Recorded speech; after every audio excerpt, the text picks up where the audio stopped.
सो अभी मेरे पास लिक्विड है, तो लिक्विड से सॉलिड बनना भी तो मेरे पास फ्रीजिंग हो जाएगा। M I right? तो इसका मतलब सॉलिड से लिक्विड आ रहा है, this is melting, and liquid से सॉलिड भी जा रहा है, दिस इज फ्रीजिंग। तो हमें तो उतना ही अमाउंट मिलेगा।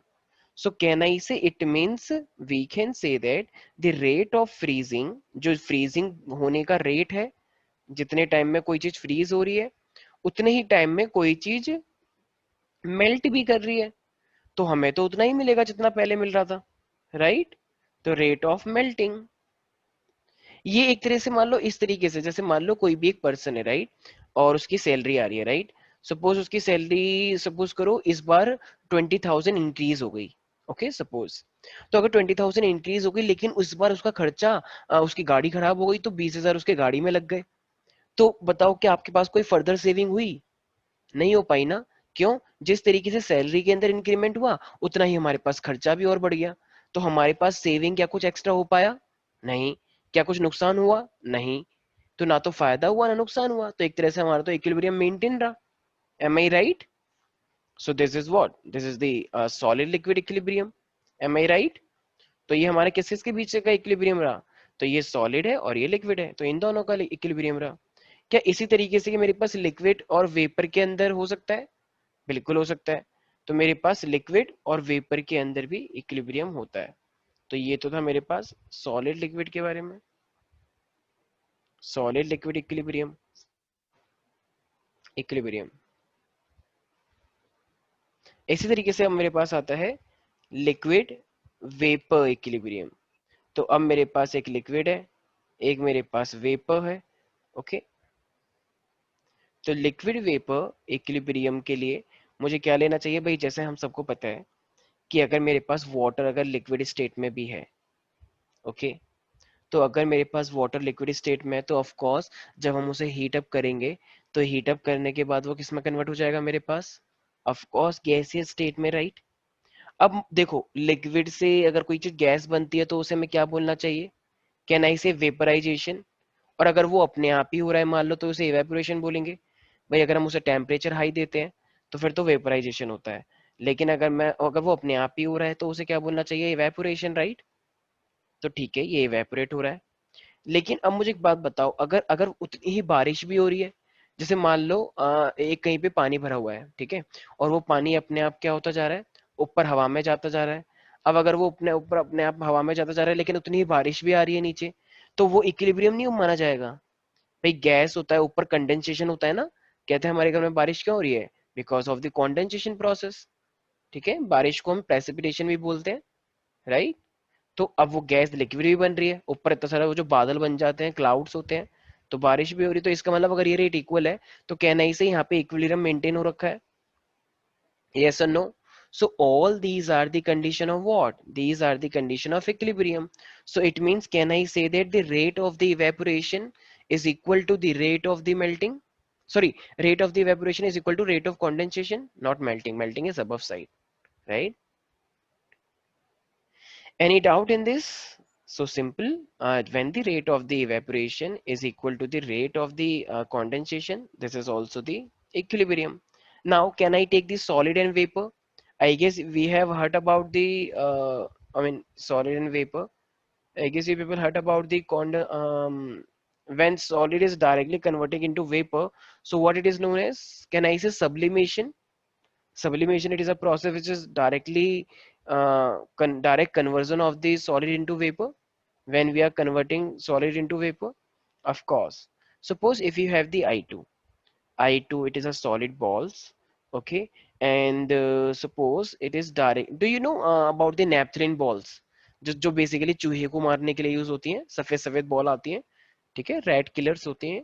तो अगर ये डायरेक्टली गैस में कन्वर्ट होती है, राइट, पॉइजनस गैस। इसी तरीके से अगर I2 है, सॉलिड है, तो ये मेरे पास किस में कन्वर्ट हो सकता है? वेपर के अंदर। लेकिन मान लो ये वेपर कहीं ना कहीं पे जम गया, या वेपर मान लो पीछे की साइड सॉलिड बनता जा रहा है ये भी, तो इसको भी हम क्या बोल सकते हैं? तरह से कॉन्डेंसेशन बोल सकते हैं या डिपोजिशन बोल सकते हैं, ओके। तो इसका मतलब एक तरफ से तो मेरे पास ये सब्लिमेशन हो गया।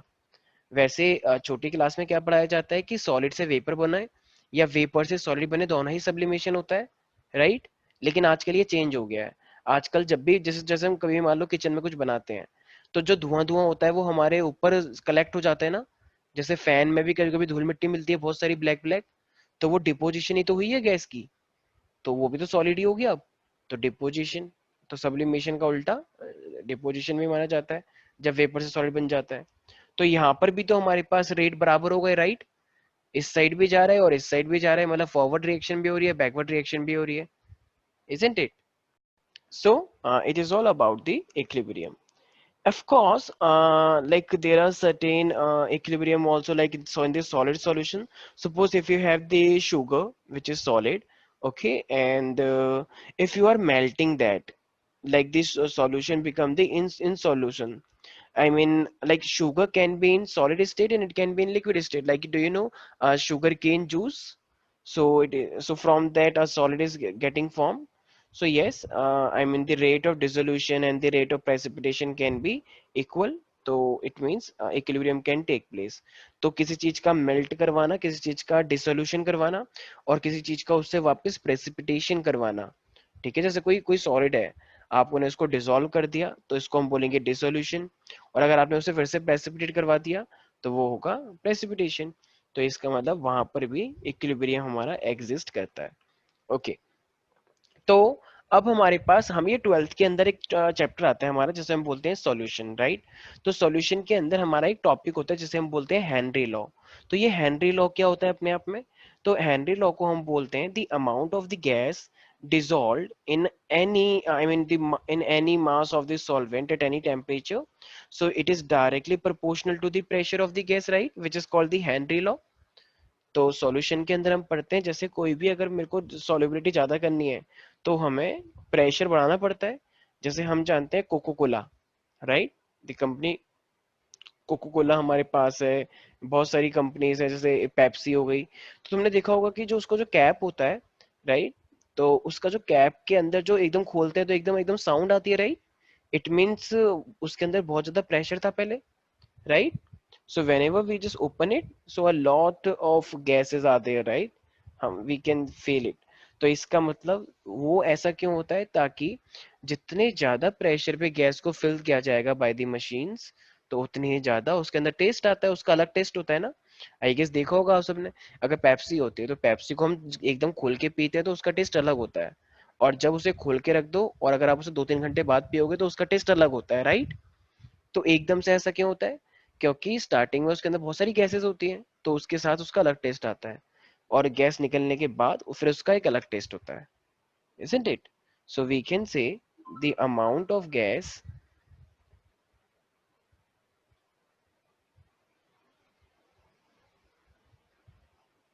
dissolved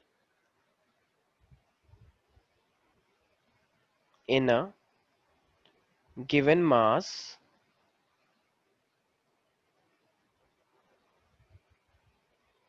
of a solvent at any temperature, so is directly proportional to the is directly proportional to the pressure of the gas.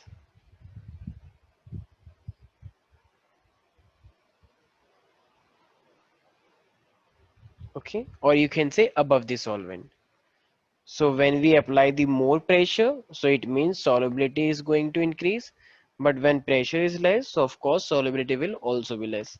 So the amount of gas you want to dissolve, so of course it will be directly proportional to the pressure. So whenever we remove the proportionality, so of course we have to put a constant, and that constant is known as the Henry constant.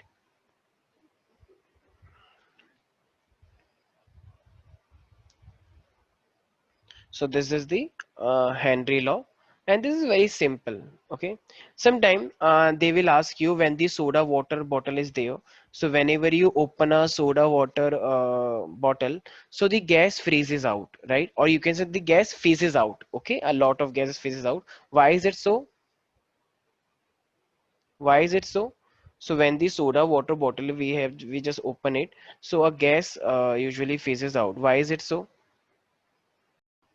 Yes. So whenever we are just opening it up, okay. So pressure, because of the high pressure of the gases, okay. So it is coming out. When the cap was closed, so there was very high pressure, right? But when you just open it, a lot of, because of the pressure, a lot of gases are coming out, right? And it is the CO2. Yes. Okay. So I guess this is quite simple. Okay. And I guess there are sometime many reaction you will see in this chapter. One is a reversible, another is irreversible. Reversible means which can come back, but irreversible means which are not coming back. Okay, which can't come back. So equilibrium basically deals with the irreversible reaction. Why? Because the backward reaction is also there. Okay, suppose if I say there is a reaction. Suppose if I say Haber's process which forms the ammonia, so N2 plus 3H2.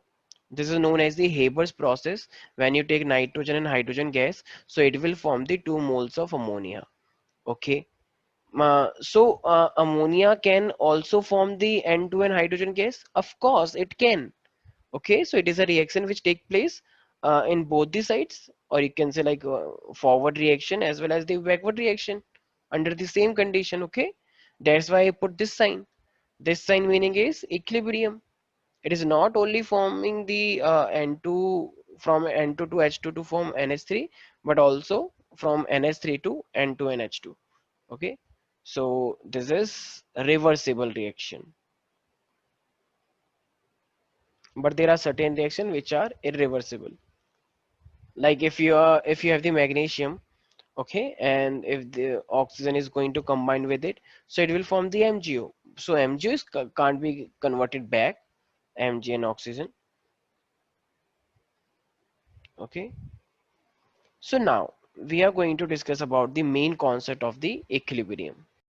So the basic concept would be for the equilibrium, when the rate of forward, आगे बढ़ने वाली chemical reaction, is equal to the rate of the backward reaction.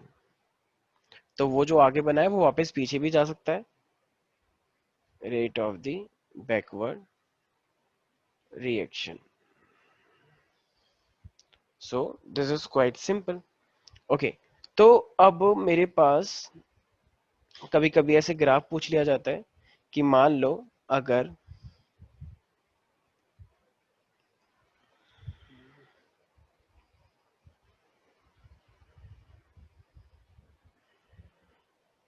इस तरीके से, और मान लो ये मेरे पास एक सेंट्रल लाइन है.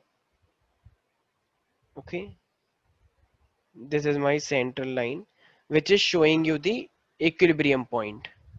तो ये मेरे पास एक इक्विलिब्रियम पॉइंट है. तो इक्विलिब्रियम तो एक इंटरमीडिएट पॉइंट होता है. तो this is my equilibrium point. तो फिर what can we say? So of course we can simply say, तो जो फॉरवर्ड रिएक्शन होगी वो पीछे की साइड आ रही होगी. तो आई मीन मान लो ये रेट ऑफ फॉरवर्ड रिएक्शन है, तो ये अभी रिएक्टेंट बनने जा रही थी, तो ये भी यहाँ पर आ जाएगी इक्विलिब्रियम बनने के लिए. और जो मेरे पास बैकवर्ड रिएक्शन होगी वो भी इस साइड आएगी, राइट. तो ये मेरे पास है रेट ऑफ द रिएक्शन.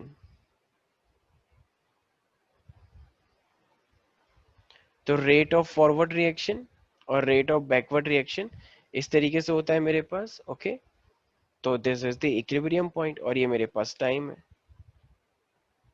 तो व्हेन, तो जो आगे की साइड बढ़ रहा है और जो मेरे पास एक बैकवर्ड है, तो rate of backward and rate of forward,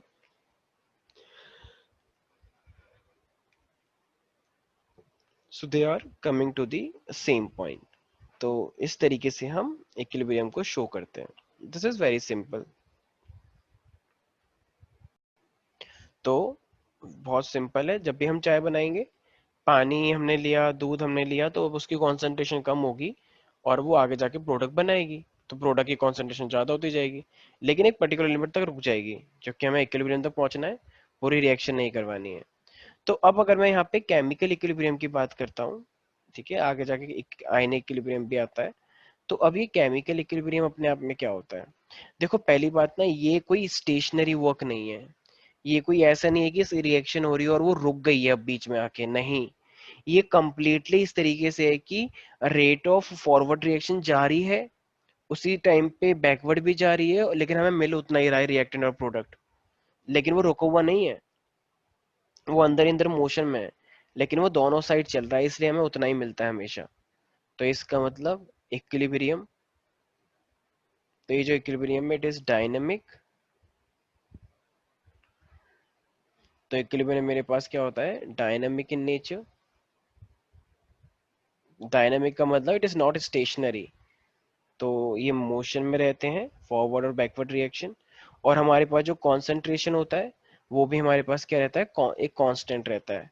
तो अगर मैं इक्विलिब्रियम की बात करता हूँ तो इक्विलिब्रियम पे जो, अगर इक्विलिब्रियम को अटेन हो गया है, तो जो कॉन्सेंट्रेशन होगा हर किसी का, ईच रिएक्टेंट का और प्रोडक्ट का, तो concentration of each reactant and product becomes constant, तो वो कांस्टेंट हो जाएगा।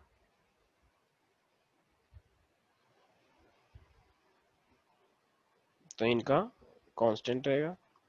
थर्ड, इक्विलिब्रियम पे जो रेट ऑफ फॉरवर्ड रिएक्शन है वो हमेशा मेरा बैकवर्ड के बराबर होगा, एज आई ऑलरेडी सेड।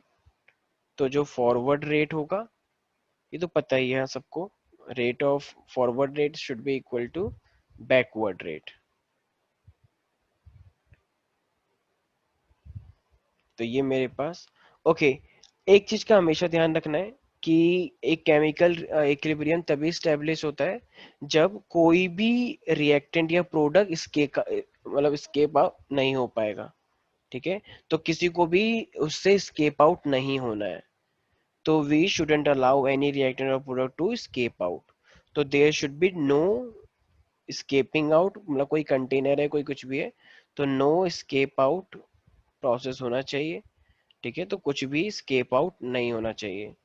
सो अगर कोई मान लो ए बी सी डी आपके पास, उनमें से डी चला गया, निकल गया बाहर, तो फिर वो अटेन नहीं कर पाएगा। तो नो स्केपिंग, तो ये सब नहीं होना चाहिए।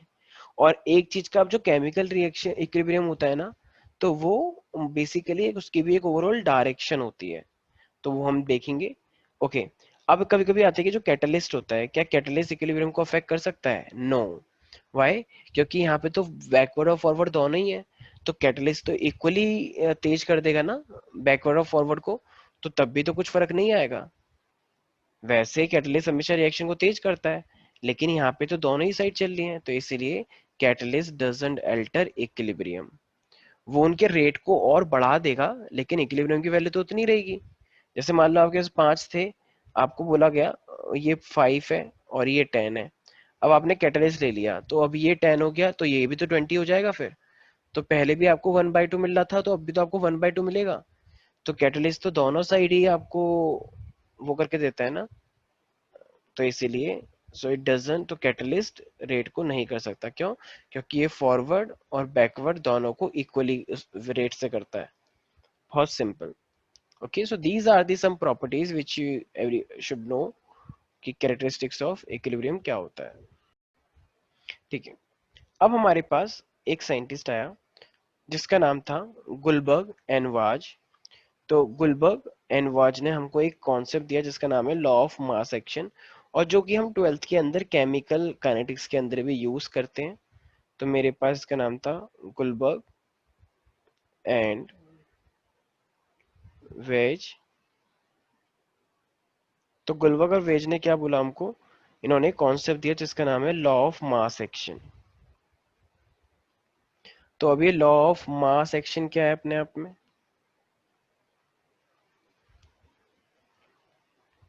तो ये कहता है कि अगर आपके पास 2a प्लस बी है और ये आगे जाके हमको एक प्रोडक्ट दे रहे हैं,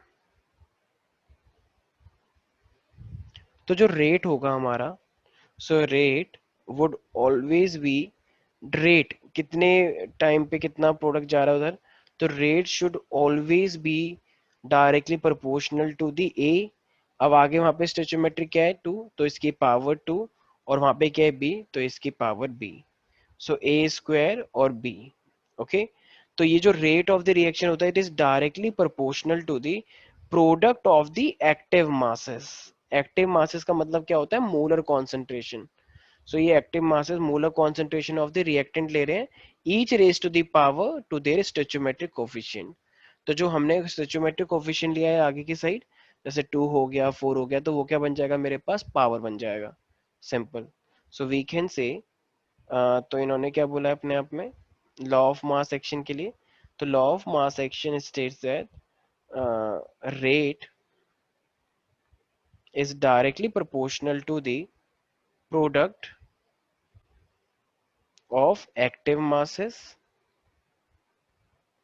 तो ये एक्टिव मासेस का मतलब क्या है अपने आप में, मोलर कॉन्सेंट्रेशन से। मोलर कॉन्सेंट्रेशन का मतलब active mass of reactant each raise to power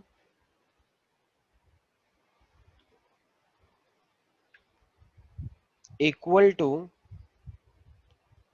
there coefficient equal to their stoichiometric coefficient, better रहेगा।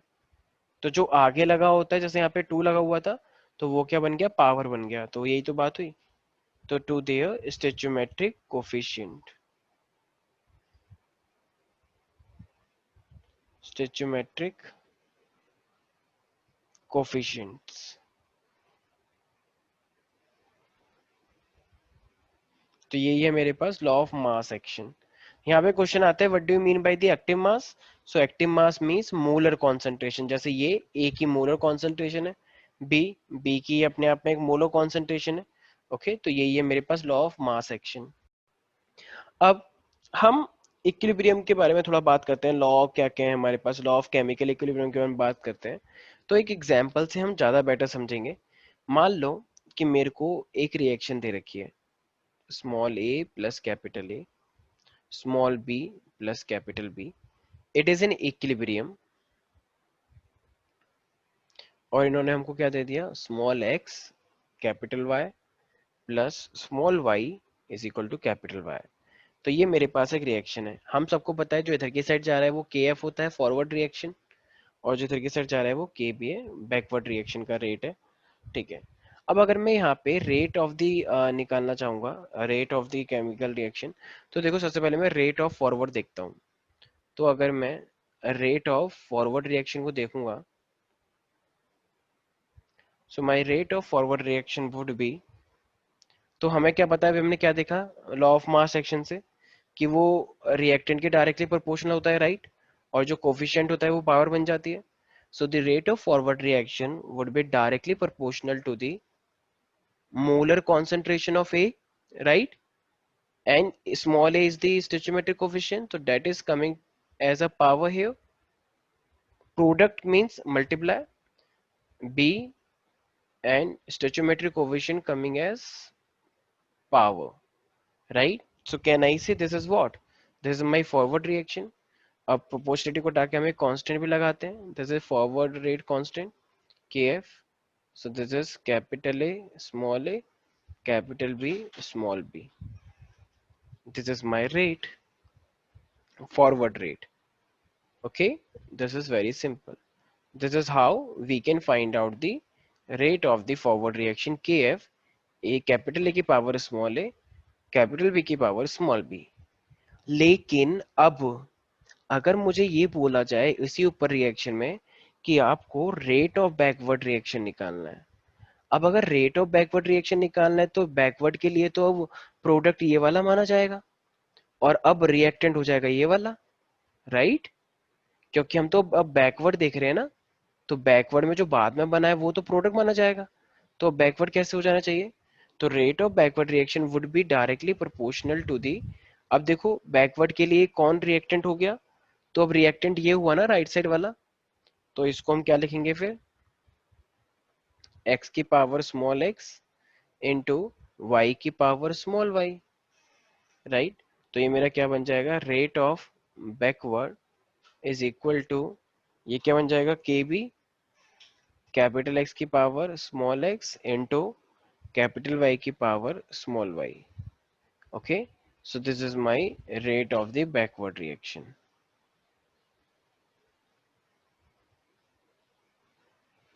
So this is forward and this is backward. अब अगर मैं बात करता हूं, मान लो तो ये तो दो चीजें हैं हमारे पास, फॉरवर्ड और बैकवर्ड, लेकिन इक्विलिब्रियम में तो ये दोनों बराबर हो जाएंगे। तो एट इक्विलिब्रियम, अब अगर इक्विलिब्रियम पे दोनों ये रेट मेरे पास, as I said, at the equilibrium both the rate become equal, तो रेट ऑफ फॉरवर्ड, तो forward rate should be equal to backward rate, जो हमने स्मॉल आर माना हुआ है। तो अब ये क्या हो जाएगा फिर मेरे पास, तो ये हो जाएगा के एफ ए और ये हो जाएगा B B is equal to the backward rate X की पावर स्मॉल एक्स y की power small y। Okay, so अब ये एक काम करते हैं, कांस्टेंट को सारा एक साथ लिख लेते हैं। तो अगर मैं कांस्टेंट को एक साथ लिखूंगा तो ये क्या हो जाएगा, के एफ अपॉन में के बी। तो ये के एफ अपॉन में के बी मेरे पास कैसे आया, तो ये मैंने इसको इधर लेकर आ गया सिंपल, और उसको मैं उधर ही रहने दिया। तो ये मेरे पास हो जाएगा x into x y into y divided by capital A small a capital B into small b. और ये के एफ अपॉन के बी को ही हम क्या बोलते हैं, ओवरऑल कांस्टेंट। ये जो फॉरवर्ड और बैकवर्ड का कांस्टेंट है, ये ओवरऑल मिलके क्या बनता है, एक overall constant which is called KC. तो इसका मतलब हम केसी कैसे निकालते हैं, तो ये केसी को ही हम क्या बोलते हैं, equilibrium constant which is a ratio.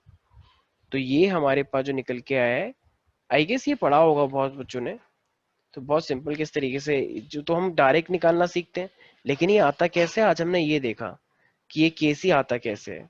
तो केसी कैसे आता है, के एफ अपॉन में के बी करके, दोनों कांस्टेंट, ये फॉरवर्ड का होता है ये बैकवर्ड का होता है, दोनों को यूटिलाइज करके निकाल लिया, राइट। तो कहना इसे this is the equilibrium constant. So this equilibrium constant can be defined as the ratio of what, तो ratio of the product of molar concentration to the molar concentration of the reactant, right, and each raised to the power of their stoichiometric coefficient. Am I right? तो ये हमारे पास क्या है, ये हमारे पास वो equilibrium constant है। तो ये इक्विलिब्रियम कांस्टेंट क्या होता है, KC, so it is actually can be defined as the ratio of the product of the molar concentration of product to the molar concentration of the reactant each raise to the power of stoichiometric coefficient. तो ये जो मैंने करा है ठीक इसी की ये डेफिनेशन है, ठीक है। तो सिंपल सी बात है, ये प्रोडक्ट का मतलब अपने आप में मल्टीप्लीकेशन से इस वाले का, और इस वाले प्रोडक्ट का मतलब है वो रिएक्टेंट और प्रोडक्ट। जैसे ये रहा प्रोडक्ट और ये है रिएक्टेंट, तो ऊपर प्रोडक्ट लिखा है मैंने, नीचे रिएक्टेंट, और वो प्रोडक्ट का मतलब मल्टीप्लिकेशन। तो बहुत सिंपल है। तो अगर मोलर कॉन्सेंट्रेशन आपको दी जा रही है तो आप ऐसे करेंगे, लेकिन कभी कभी मुझे गैसियस दी जाती है। तो अगर मुझे गैस दे दी जाएगी तो जब भी हमारे पास गैसियस फेस दिया जाएगा तो उस टाइम पे हमारा केसी नहीं निकालेंगे हम, तो उस टाइम पे निकलता है हमारा KP. So in gaseous state, अगर कोई भी रिएक्टेंट आपको रिएक्टेंट प्रोडक्ट गैसियस स्टेट्स में है और अगर उसके बीच में इक्विलिब्रियम है तो हम निकालते हैं केपी, नॉट केसी। केसी का मतलब कॉन्सेंट्रेशन। अब यहाँ पे तो गैस आ गया, गैस के लिए तो प्रेशर लेते हैं हम, तो फिर हम करेंगे प्रेशर ऑफ एक्स की power X, pressure of Y raise to power Y, divided by pressure of A raised to power A, pressure of B raised to power B। तो अगर हमें गैसियस फेज दे दिया जाएगा, गैसेस स्टेट दी जाएंगी, तो उस time पे जो इक्विलिब्रियम कांस्टेंट निकलता है उसे हम क्या बोलते हैं, केपी। ओके, जैसे जब लिक्विड था तो वो केसी हो गया था। अब अगर यहाँ पे मेरे पास पी है तो हम निकालेंगे केपी, बहुत सिंपल। तो ये मेरे पास हो गया प्रेशर के लिए। अब हमने ये देखा है कि अगर हमारे पास लिक्विड्स होते हैं और उनके ऑफ कोर्स कुछ ना कुछ उनकी कॉन्सेंट्रेशन होती है, तो उसके लिए हम क्या निकालते हैं, केसी, अपना simple molar concentration would be given to us. लेकिन अगर मुझे गैसियस स्टेट्स में दे दिया जाता है तो मैं क्या निकालता हूँ, उसको प्रेशर के रूप में। तो गैसेस के लिए हमेशा लिया जाता है pressure and it is called the KP. Okay, तो अब ऐसी एक हमारे पास रिलेशन है केपी और केसी का, उसको हम ड्राइव भी करते हैं। तो उसको ड्राइव करने के बाद हमने ये नोटिस किया कि जो केपी होता है और जो केसी होता है, तो इन दोनों के बीच में अपने आप में एक रिलेशन है। ठीक है, उस रिलेशन को हम ड्राइव भी करेंगे। तो अभी एज ऑफ नाउ हमें पता है कि जो केपी है और जो केसी है, तो उनके बीच में भी अपने आप में एक रिलेशन होता है, and that is equal to KP is equal to KC R T delta N, R T raise to power delta N. ये डेल्टा इन क्या है? Total number of moles of product minus total number of moles of reactant. Product के जितने number of moles बने हैं, और एक हमारे पास टोटल नंबर ऑफ मोल्स बने हैं, मतलब बने हैं प्रोडक्ट में, और कुछ रहते थे मेरे पास रिएक्टेंट में। तो ये प्रोडक्ट और रिएक्टेंट का अपने आप में क्या है? मोल्स का डिफरेंस है, डेल्टा एन। केपी है equilibrium constant for the gaseous state, KP partial pressure you can say, and कौन सी का मतलब कॉन्सेंट्रेशन, आर का मतलब गैस कांस्टेंट से है, और टी का मतलब टेम्परेचर से है। तो ये केपी और केसी के बीच में रिलेशन है। अच्छा देखो, अगर डेल्टा एन, अगर अगर मान लो रिएक्टेंट के टोटल नंबर ऑफ मोल्स भी 3 है, प्रोडक्ट के भी टोटल नंबर ऑफ मोल्स 3 है, तो 3 - 3 कितना हो जाएगा? 0। तो इसका मतलब डेल्टा एन कितना हो जाएगा? 0। तो आर टी की पावर अगर 0 हम करेंगे तो वो तो 0 ही हो जाएगा। तो इसका मतलब के पी इज इक्वल टू के सी मान लिया जाएगा उस टाइम पे, राइट? तो अगर टोटल नंबर ऑफ मोल्स अगर बराबर हुए रिएक्टेंट और प्रोडक्ट में, तो के पी और के सी भी आपस में बराबर हो जाते हैं। लेकिन अगर मेरे पास मान लो प्रोडक्ट में ज्यादा हुए नंबर ऑफ मोल और रिएक्टेंट में कम हुए, तो फिर तो डेल्टा एन पॉजिटिव आ जाएगा। मान लो प्रोडक्ट में 5 थे, रिएक्टेंट में 2 थे, तो अब तो मेरे पास डेल्टा एन पॉजिटिव आ गया। और जब डेल्टा एन पॉजिटिव आ जाएगा तो ज्यादा कौन हो जाएगा?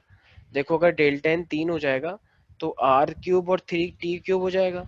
तो उससे तो केपी की वैल्यू बहुत ज्यादा आ जाएगी। तो इसका मतलब उस टाइम पे केपी ज्यादा, अगर डेल्टा एन पॉजिटिव है तो फिर तो केपी ज्यादा हो जाएगा, और अगर डेल्टा एन नेगेटिव है तो उस टाइम पे केसी ज्यादा हो जाएगा। तो इट मीन्स अगर यहाँ पे देखा जाए तो एक बात बहुत साफ साफ समझ आ रही है कि अगर ये मेरे पास डिफरेंसेस हैं तो मेरे पास डेल्टा एन पे बहुत ज़्यादा फर्क पड़ता है। तो मोल्स का जो डिफरेंस है रिएक्टेंट प्रोडक्ट में, वो होता है मेरे पास डेल्टा एन। तो ये डेल्टा एन 0 भी हो सकता है, नेगेटिव भी हो सकता है, और पॉजिटिव भी हो सकता है। So as we just discussed, Kp is equal to Kc RT delta n. Delta n means the number of moles of product minus number of moles of reactant. Very simple. Okay. So we will discuss more numericals on this, but better to first discuss about the equilibrium constant. So we have the equilibrium constant which is equal to Kc. Okay. So the value of equilibrium constant for any reaction, we are always we are going to find out at the constant temperature only. So it is always constant at a constant temperature. So Kc is a constant at constant temperature. So किसी भी chemical reaction के लिए जब भी हम Kc निकालेंगे तो वो हमेशा कांस्टेंट रहेगा एट अ कांस्टेंट टेम्परेचर। तो वो कॉन्सेंट्रेशंस पे डिपेंड नहीं करता है। Okay, it is independent of the concentrations. तो आप कंसंट्रेशन कैसे भी करो, so actually it is independent. I have to write, yes, so it is independent of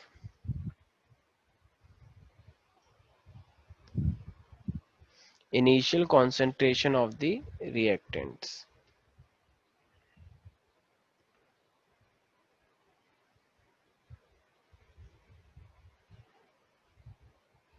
तो ये रिएक्टेंट्स की इनिशियल कॉन्सेंट्रेशन पे डिपेंड नहीं करता है। जैसे कि मान लो मेरे पास एक रिएक्शन दे रखी है। सपोज करो कि मेरे पास एक एसिडिक एसिड है, CH3COH, और मैंने क्या ले लिया, C2H5OH, और they are in equilibrium and it is forming ester CH3CO C2H5, और ये बनाया मेरे पास H2O। ओके, तो जब हम इसका केसी निकालते हैं 25 डिग्री सेल्सियस पे, which is the room temperature, so we always take, so at the product side COO, C2H5, H2O, which is taken as 1, divided by CH3, COOH into C2H5OH. Okay, so this is how we can find out, because these stoichiometric coefficients are 1. That's why I also wrote 1. I didn't put any specific power. It means they have the power 1. Okay, it is all about the Kc. So we always have to find out like the same product upon reactant, and the power would be stoichiometric coefficient. Now if I talk about, suppose if you reverses the reaction, so of course your Kc would become the reciprocal. So suppose if I say, if the reaction is reversed,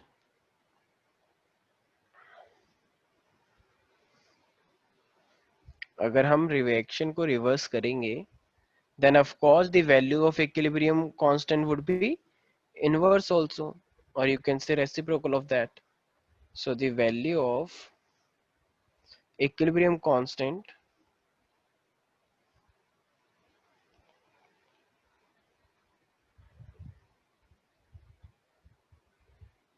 is inversed. It means अगर मेरे पास एक reaction है and I wrote A plus B is in equilibrium with X plus Y. Okay, suppose this is the equilibrium constant Kc. तो इसका जो equilibrium constant है वो Kc है. But now suppose if I wrote it inverse of that, I mean the opposite of that, अगर मैं इसको ऐसे करके लिखता,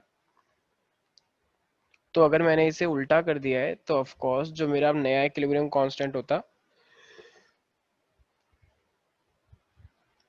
that would be reciprocal of the previous one. तो ये इसका 1/kc हो जाएगा. Okay, this is very simple. अब अगर मान लो एक तो मतलब चलो ये तो ठीक है, अगर मैं रिएक्शन को किसी भी नंबर से मल्टीप्लाई करता हूँ, अगर मेरे पास कोई भी एक रिएक्शन है, ओके, अब अगर मैंने उसको किसी भी चीज से मल्टीप्लाई कर दिया, जैसे मान लो मेरे पास ये a प्लस बी था तो ये के सी था. अब अगर मैंने इसको ऐसा करके लिखा, half a plus half b, it is in equilibrium half x plus का हाफ y. तो हम देख पा रहे हैं कि हर चीज हाफ हाफ से मल्टीप्लाई हो गया. तो अब जो मेरे पास नया इक्विलिब्रियम कांस्टेंट होगा तो वो क्या हो जाएगा, के सी की power half.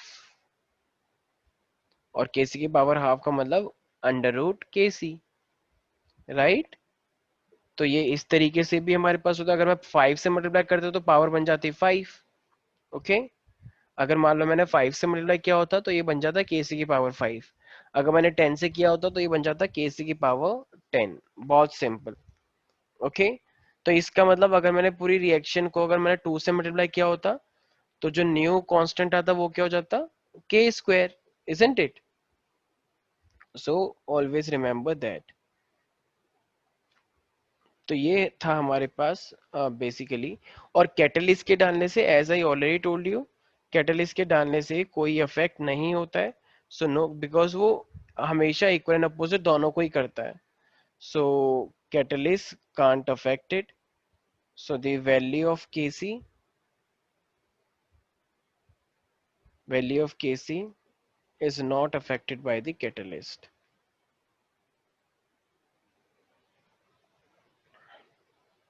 Affected by catalyst.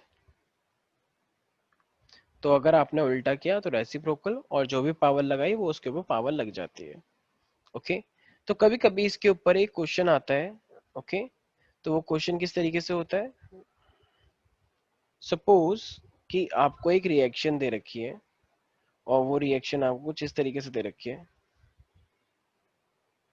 कि NH3 है and this NH3 is in equilibrium with half N2 plus 3/2 H2. ये आपको एक रिएक्शन दे रखी है, राइट. और इसका आपको इक्विलिब्रियम कांस्टेंट दे रखा है. Equilibrium constant is 5. तो अब आपको इक्विलिब्रियम कांस्टेंट बताना है। मान लो एक रिएक्शन आपको दे रखी है N2 plus 3H2, it is an equilibrium. अब आपको इसका इक्विलिब्रियम कांस्टेंट बताना है। तो अब इसका इक्विलिब्रियम कांस्टेंट निकालना है पहले।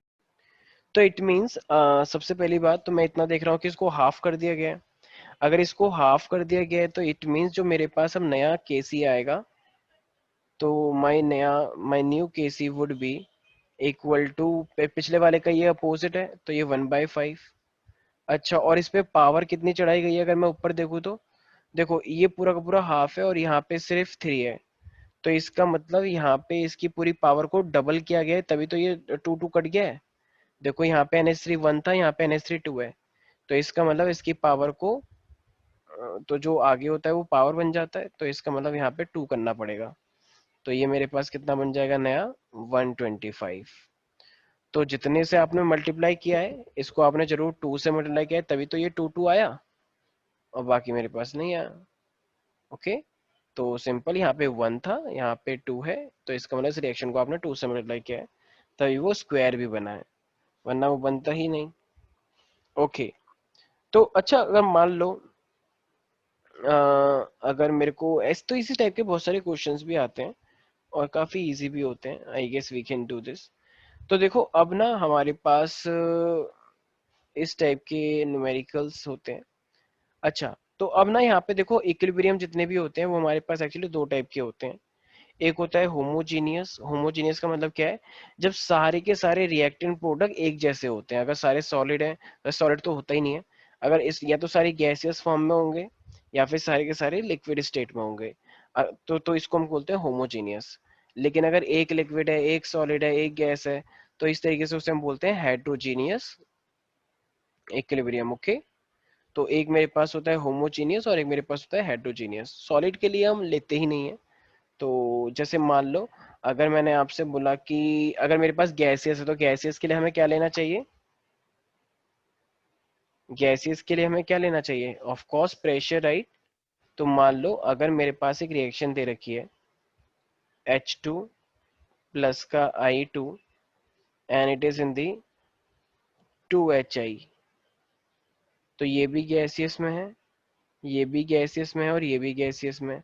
तो ऑफ कोर्स मुझे क्या लेना चाहिए, अगर मान लो ये गैसियस में नहीं होता, अगर मैं गैसियस से कंसिडर करके नहीं चलता, तो मान लो सिंपल में तो मैं इसका केस ही निकालना चाह रहा हूँ, तो इसका फिर मेरे पास केस कितना आता, यस। तो केसी वुड बी ऑफ कोर्स, जैसे कि हम जानते हैं प्रोडक्ट अपॉन में रिएक्टेंट, तो वो प्रोडक्ट अपॉन में रिएक्टेंट कितना आ जाता, तो that would be equal to,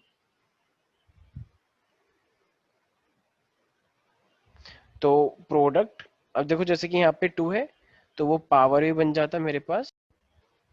तो मेरे पास ये पूरा पूरा गैस स्टेट में नहीं होता, अगर मैं केसी निकालना चाहता तो मेरे पास ये हो जाता सिंपल HI की पावर 2 डिवाइडेड बाय, अब वहां पे तो कुछ पावर है नहीं, तो ये H2 और ये होता मेरे पास I2, सिंपल। तो this is my KC.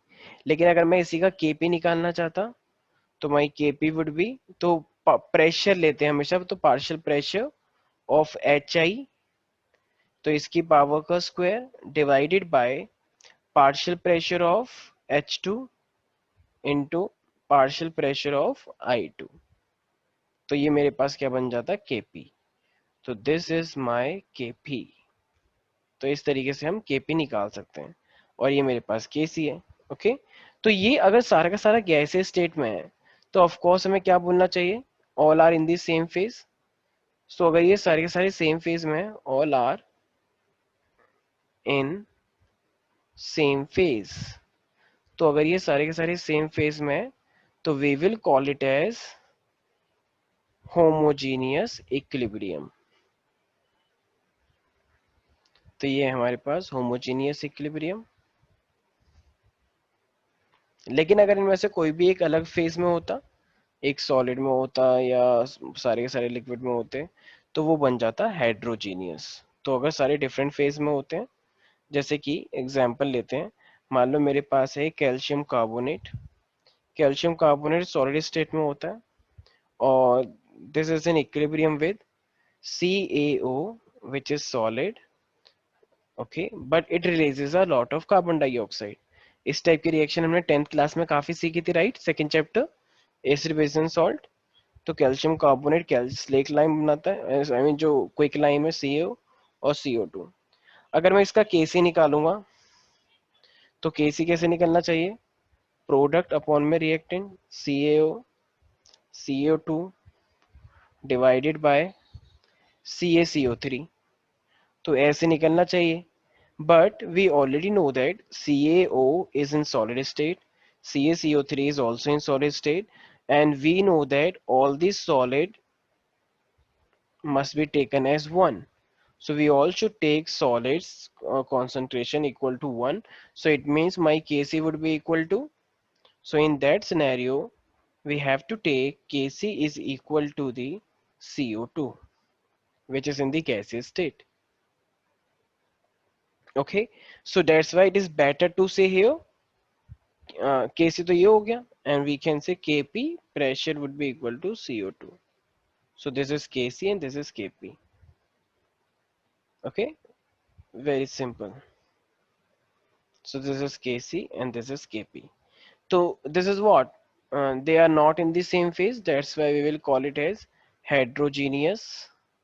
Hetero मतलब अलग होना. So this is called heterogeneous equilibrium. Okay. So heterogeneous means when they are in the different phases. That's why we are calling it as heterogeneous. तो ये इस type के questions हमारे पास exam में आते हैं, ठीक है? तो अगर कोई सी भी रिएक्शन दे रखी होगी, अगर हमें Kc निकालना है, so we always have to take concentration. If we want to find out the Kp, so we always have to take pressure. जैसे एक ये क्वेश्चन है मेरे पास, मान लो एक मेरे पास केमिकल रिएक्शन है सपोज, तो ये मेरे पास मान लो ऐसे दे रखा है 3Fe plus 4H2O, it is in equilibrium, Fe3O4 plus 4H2, ये दे रखा है मुझे। तो अगर ऐसे दे रखा है तो फिर मैं क्या करता? तो देखो, अब अगर मुझे यहाँ पे Kc निकालना है तो Kc के लिए सॉलिड तो लेते नहीं है, देखो आयरन भी सॉलिड है और ये फेरस ऑक्साइड ये भी सॉलिड है, तो सॉलिड सॉलिड तो लेते ही नहीं है, हम 1 लेते हैं। तो ये मेरे पास क्या हो जाता? H2 के पावर 4, आगे 4 लगा हुआ है, और यहाँ पे क्या है? H2O है, तो H2O की पावर 4 है, तो इसको भी हम लेते हैं H2 के पावर 4। तो ये तो KCO के प्रोडक्ट अपॉन रिएक्टेंट, बाकी सॉलिड 1 होता है। अब अगर मैं Kp निकालता, ठीक है, अब अगर मैं Kp निकालने की कोशिश करता तो अब क्या लेते हैं? पार्शियल प्रेशर, सॉलिड तो 1 ही होता है, तो partial pressure of H2 raise to power 4 divided by partial pressure of H2O raise to power 4। Okay, so this is my Kc and this is my Kp।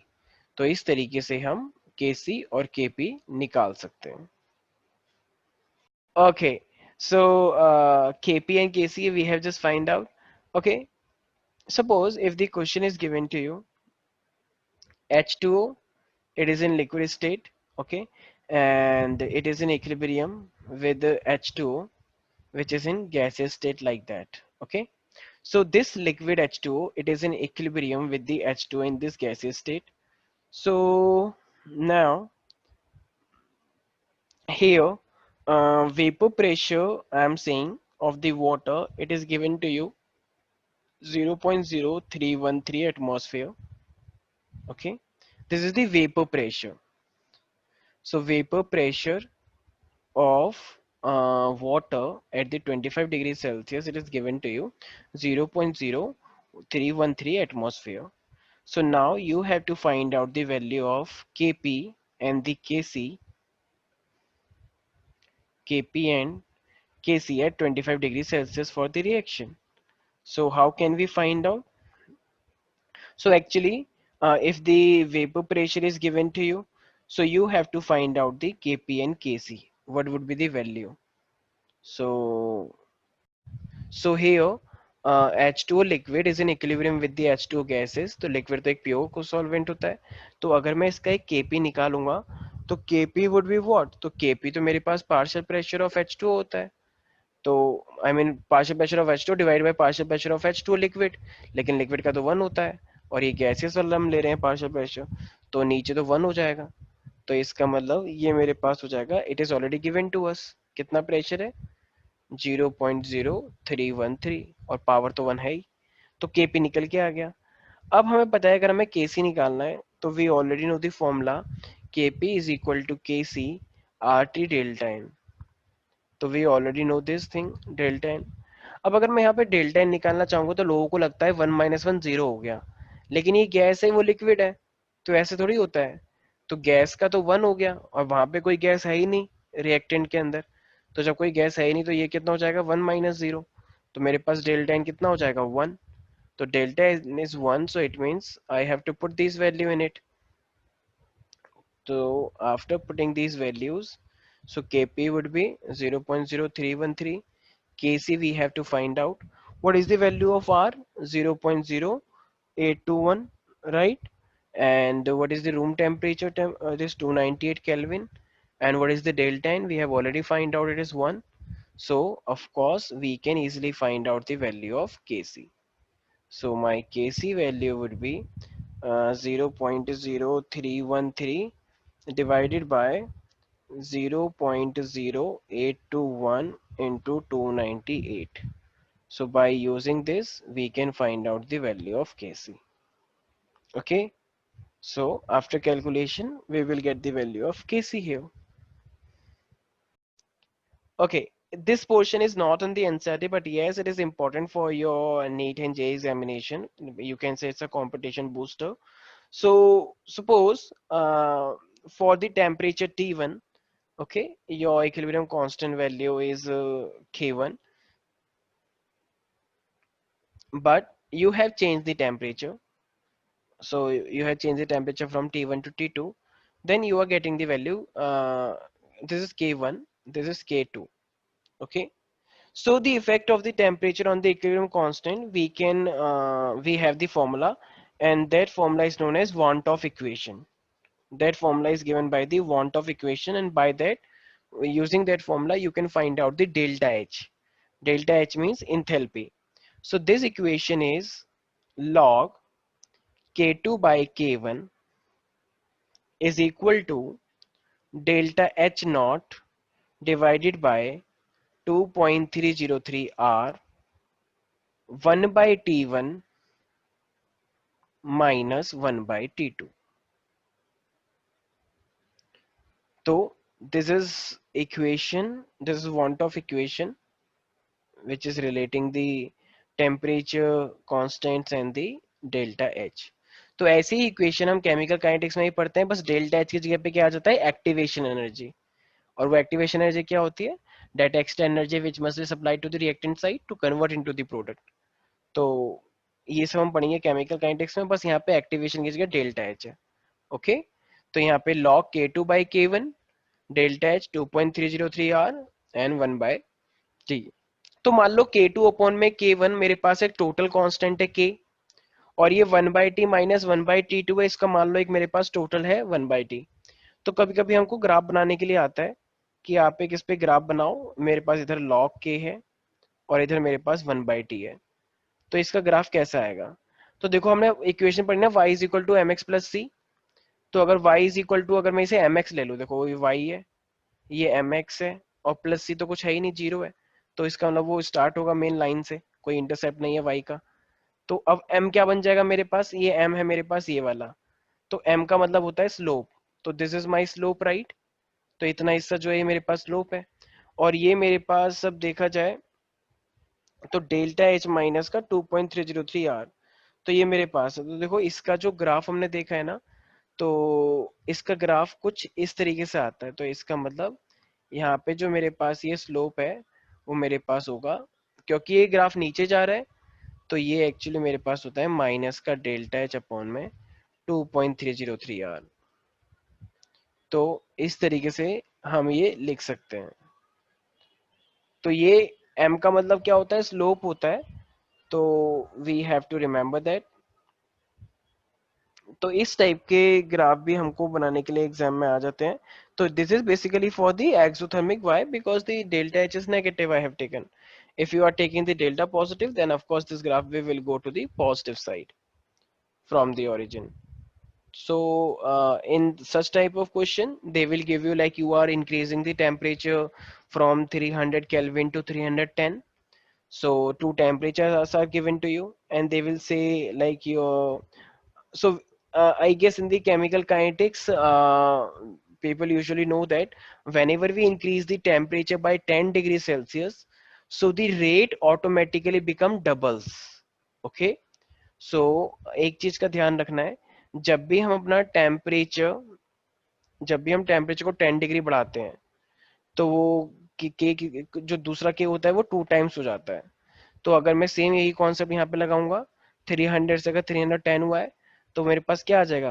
तो अब ये K2 था, तो मान लो पहले K था, तो K2 कितना हो जाएगा? 2K. क्यों? हमने 300 से 310 कर दिया है.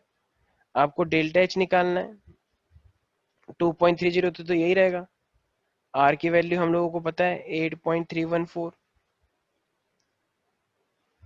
ठीक है. और टेम्परेचर कितना दे रखा है?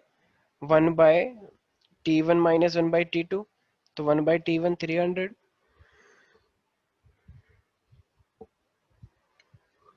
T2 310. तो इसको सॉल्व करने के बाद हमारे पास डेल्टा एच की वैल्यू भी आ जाएगी, and that value will come in kilo joule. Okay.